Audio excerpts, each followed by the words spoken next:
Being a soldier of any kind is a tough gig, especially if said soldier exists within the confines of the horrorsphere.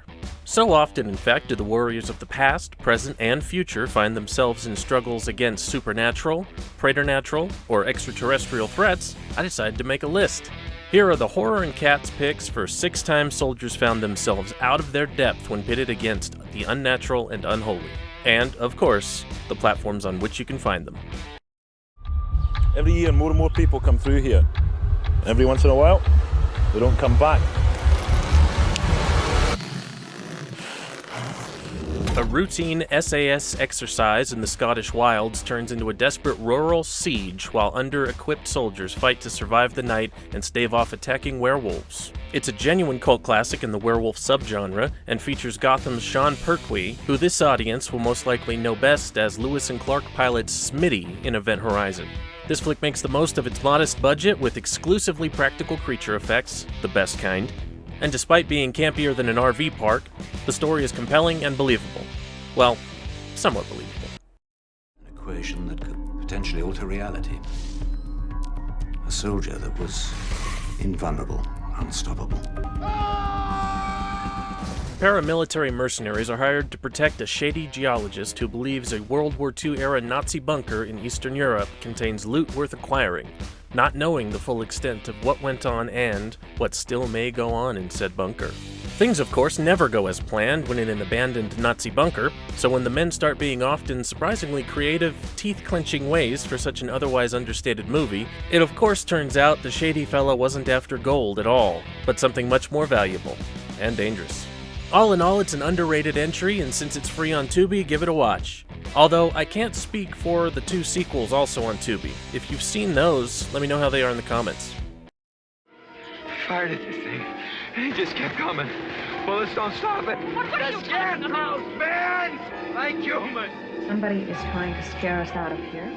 Another squad of paramilitaries, this time of the heisting variety, find themselves in trouble with the locals when one of their own absconds with their ill-gotten gains into a cornfield. And you know what kind of locals occupy a cornfield. This one has B-movie written all over it, including in its credits, which reads like a list of obscure 80s and 90s character actors, one of whom was the sheriff in Hard Rock Zombies. It's a goofy one, and as such, you might not want to fork out extra cash for the rental, but do take note and keep an eye out for it cropping up on any of your subscription services later on. You never know. This ain't right, man.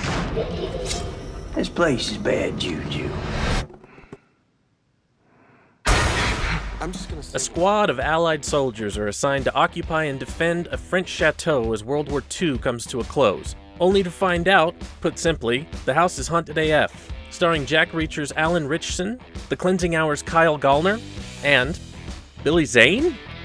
Yes, even the Collector from Demon Knight makes an appearance in this fairly grim flick, the ending of which genuinely took me by surprise. It's always nice when an ending can come seemingly out of nowhere, but it turned out the pieces to the puzzle were there all along. Golf claps for Ghosts of War. What is this thing? You need to get me out of here. Come on, show yourself! 2 inordinately bromantical soldiers are sent to extract a bioengineer from a Cold War bunker, and where there is a bioengineer in a bunker, you better believe there is a genetic abomination in there eating people as well. The dialogue is tonally off for most of the movie, but luckily we aren't here for the dialogue. We're here for the mutant monster freak, which the movie definitely delivers on and even throws in a very wild origin story to boot. The effects in action are good, much better than the out-of-place Army of Two Rios and Salem levels of bromance. If you've got Shudder, give it a go. Maybe do some bonding with your bros over some brews. Sorry, that made my eye twitch saying that. What is this? A 1,000-year army. These 1,000-year soldiers. Certainly the most high-budget and high-profile movie on this list, Overlord sees yet another squad of World War II Allied soldiers behind enemy lines in France. This time on the eve of D-Day. Wouldn't you know, these soldiers discover a nasty Nazi bunker with all manner of experiments taking place within its concrete walls. For the most part, this one plays out as a popcorn flick. It plays it safe and tilts towards the action side of the spectrum. But solid acting and effects, plus a great Nazi commander performance who you just love to hate, makes this one worth the time. But really, what is with all these Nazi super soldier bunkers? Some questions don't have good answers. And there you have it. 6 times that soldiers were found out of their depths and faced with insurmountable odds, which some do end up surmounting and some don't. My lips are sealed. No spoilers here.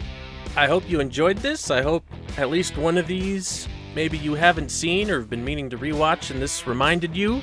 That's the goal here. That's why I kind of stick to the more under-publicized movies, the lower budget ones, the straight-to-video ones.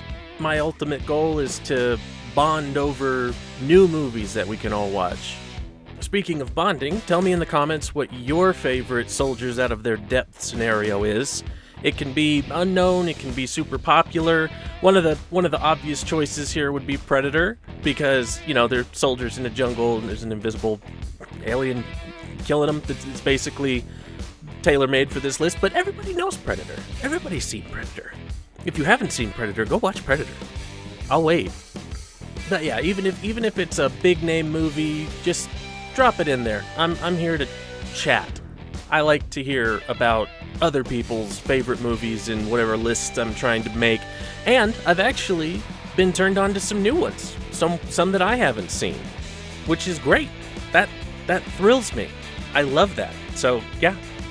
So come back here next Saturday for another list feature, and almost certainly over the course of the next week I'll have another gaming video up too. I've been playing a lot of VR games and getting footage from those, and that is fun. But yeah, I think you can expect about 2 videos a week from me. One about movies and one about games. It might be lists, it might be reviews, it might be a podcast style discussion, but yeah, I'll see you next week. Hopefully. I have faith in my audience to know what all the buttons under the window here do.